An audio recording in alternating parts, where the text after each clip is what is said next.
advancement comes with hindrances. Every advancement will always require that hindrances are surmounted. When you see an aircraft moving at high speed, floating in the air, hindrances were overcome. Aerodynamics has to subdue gravitation or gravity for an aircraft to move and fly. So flying an aircraft is not wish, it's power at work. So every time a man wants to advance, he must be conscious of the hindrances that he will subdue and surmount in order to advance. And there are 5 categories of hindrances that stands against your advancement. Number 1 are hindrances occasioned by human elements. Ask those who are making impact. Ask those who are making progress. They are fighters. They are warriors. We don't make impact because we wish to do so. We make impact by fighting, subduing oppositions. In Exodus chapter 3 verse 19, God was the one who recognized that human entities hold the capacity to hinder advancement even if himself planned to. He said to the children of Israel, he was going to deliver them because he has heard their cry. But hear what God said. He said, I am sure that the king of Egypt will let you go. No,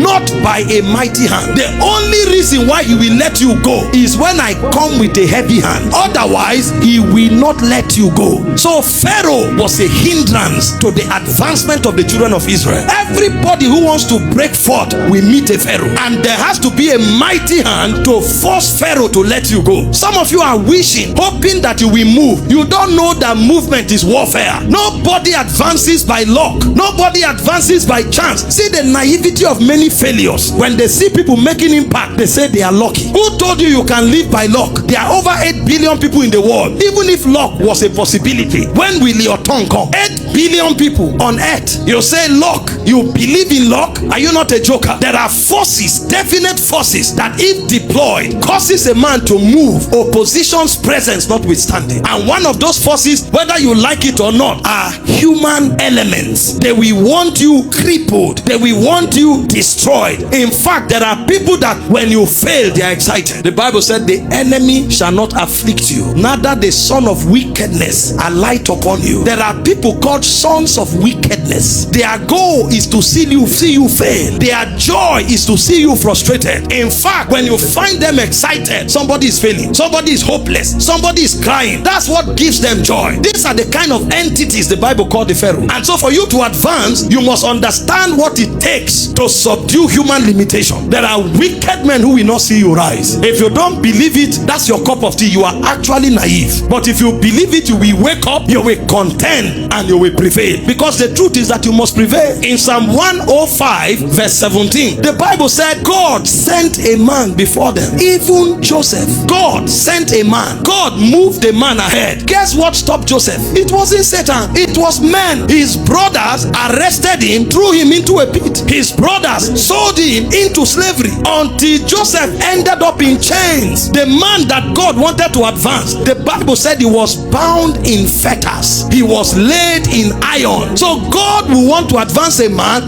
Men can stop that man unless that man rises up, because you need to cooperate with God for you to enjoy your victory. That's why he said, arise, shine. Your light may have come, but if you don't arise, you won't shine. There are many people today that their lights are hovering over them, but they are lying down, they are slumbering, they are on the bed, on the deathbed of luxury. Human entities. The Bible said in Isaiah 54 verse 15 and 17, he said, surely they will gather. He said, but it's not by me. He said, every tongue that rises up against you. He didn't say God will do anything. He said, in judgment you shall condemn. You know why these men are still there? You have been quiet. That's why they have remained there. If you will rise, if you will advance, you must dislodge and surmount human oppositions. Number 2, force that stands against your rising. They are force of nature and circumstances. See, there are many times that circumstances and nature are manipulated both by men and spirit to become an opposition for you. In my village till today, if you want to wed and you don't have power, there are a group of people they call rainmakers. Settle them. If you don't settle them, sir, even if your wedding reception is as small as this stage, they know what to do for rain to fall only on this stage, only here. If you move your value, they will move the cloud. You know why? Romans 8:21, the Bible says creation is in bondage. Creation has been subjected to bondage. But verse 19 told us creation is awaiting the emergence of the sons of God. That means we have the authority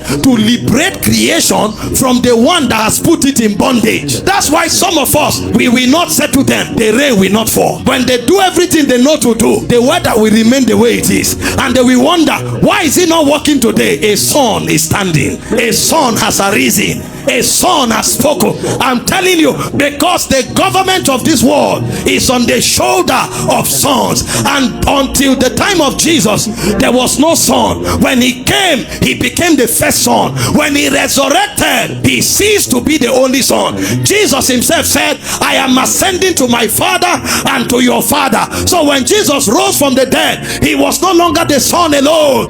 The government was no longer only on his shoulder. The government is also on my shoulder. You know why? As many as are led by the Spirit of the Lord, they are the sons of God. As many as are led by the Spirit, they are the sons of God. So when I come by the Spirit, I come with the strength of a son. Please, I want you to notice something. All of these limitations, God handed the authority to deal with them to us. So you are the one to determine when your deliverance will come. Because as far as God is concerned, when Christ rose from the dead, all deliverances were perfected. The date of your experience is in your hand. For the human forces, it says every tongue that rises against you, Isaiah 54:17, it says in judgment you shall condemn. It said this is the heritage of the sons of God. It's an honor God has given to us. Number 3, third category of limitation is the devil and demonic spirits. 1 Thessalonians 2:18, wherefore we would have come unto you, even I, or he said, but once and again Satan hindered me. It's a limiting factor. Some of you are not lazy, you are not weak, you are very hardworking, but you are being resistant. And the reason the resistance will continue is because you are rogated to circumstances. No sir, you are being resisted. That business is being resisted. That ministry is being resisted. That career is being resisted. But guess what? James gave us a cure. In James 4:7, it said submit to God. When Satan starts resisting you, don't go by the energy of the flesh. Those are ancient spirits. He says submit to God. That's why I pity people that when their businesses starts failing, you don't see them in church again. They don't know the protocol. Relationship has challenge, they leave God. Ministry starts having challenge, they leave God. He said submit to God. Then he said resist the devil. So it is the energy you absorb from God's realm you use against Satan. That's when beyond human intelligence you start talking mysteries. Submit to God, resist the devil, he will flee from you, because the devil is actually a resistant factor. The reason most of you can't cover mileage in destiny is because Satan is resisting you. God wants you to advance. They go from strength to strength, every one of them in Zion that appeared before the Lord. The path of the just is as a shining light. It shines brighter and brighter unto the perfect day. But if you are not moving, there is a resistance. Number 4 is you. You think you will only fight Satan in this matter? Paul said, I beat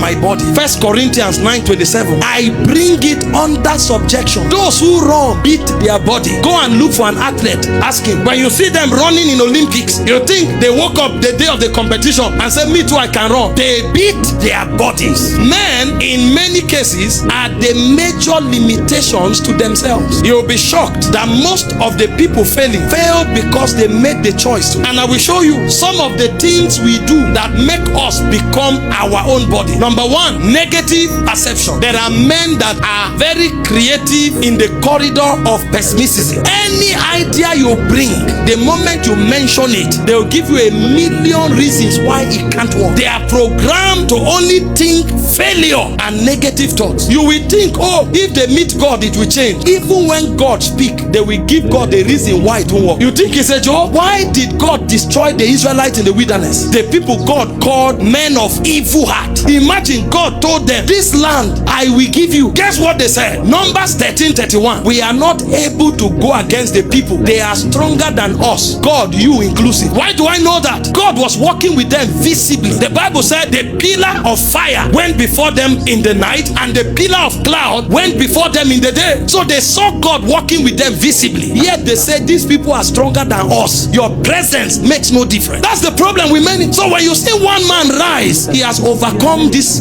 limitation. David said, though I walk through the valley of the shadow of death, I fear no evil, for thou art with me. So why there's one man who says, even in the valley of the shadow of death I will prosper? He said, you prepare a table for me in the presence of my enemy. A man knows that the presence of the enemies, the presence of death means nothing because God is there. But there's another man who sees ordinary men and say, your presence has no effect against these people. And you think it's those people in the wilderness. Some of them are among us here. They see a dream, they hear the voice of God, you preach what God is telling them, they feel goosebumps in their body. The moment they rise up, they say, this country, nothing they work. For Nigeria here, negative perception. So they are a limitation to themselves. And the hardest ones to deal with are the self-imposed one, because your will is what sanctions it. So even God becomes helpless. The only place where God is helpless is when he deals with men. Psalm 78 verse 41, the Bible said they turned back and tempted the Holy One of Israel and limited him, because he allows the man the right of free will. So if the man uses it against God, he limits God. They tempted God and they limited. So men can make God powerless in their own lives, and one of the ways is through negative talk. You think anybody making impact today saw the end from the beginning? No, it's one step at a time. One step at a time. That's how we get to the destination. But what we will not allow are evil thoughts clogging our minds and hindering us from moving. That's why many times we go to God's presence to declutter the mind, because things are choking our thoughts. This is why sometimes you hear us talking, we are countering thoughts. When you see great people, you think, these ones, they are living with angels. We fight the battles you fight. I told you my story. I was driving on the bridge, just about to enter Makodi. A voice told me, get down and jump in. I said, jump where? Jump where? Are you okay? Get behind me, Satan. You keep quiet. The day you quarrel with your wife, or the day business is not working, that voice that was a seed would have become a tree. You will see a man park his car, jump into the river. You say, but how? Imagine the car he parked. If that car alone is what he has, is a blessing. You don't know what was going on in the head. Demons were whispering, jumping.